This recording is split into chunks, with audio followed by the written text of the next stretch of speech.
جو ایک چھوٹا سا مسئلہ یہ مصر اور دوسرے افریقی ملکوں میں اخباروں میں کافی چرچا ہوا ہے کہ عورتوں کے ختنے کرانے کا رواج چل پڑا ہے.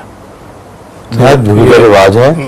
مجھے تو ویسے سمجھا کہ یہ غلط ہے، لیکن حضور سے مزید تشریح کی. مجھے سمجھ تو آ گئی تھی کہ یہ غلط ہے، غیر اسلامی ہے، لیکن یہ کافی چرچا بھی اس میں اور مزید کوئی کیا کر سکتے ہیں. اور ہم جہاں جہاں ایم جی ہو رہے ہیں افریقہ میں، وہاں وہ کھل کر ختنے کے خلاف اعلان کرتے ہیں، اور احمدیت سے یہ رسم مٹ گئی ہے.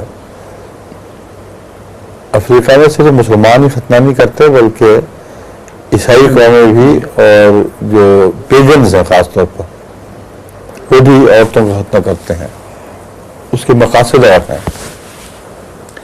وہ جہاں جہاں جماعت احمدیہ پھیلی ہے وہاں اس کے خلاف وہ تعلیم بھی دیتی ہے، اور عملاً احمدیوں میں سے ختنہ اٹھ گیا ہے.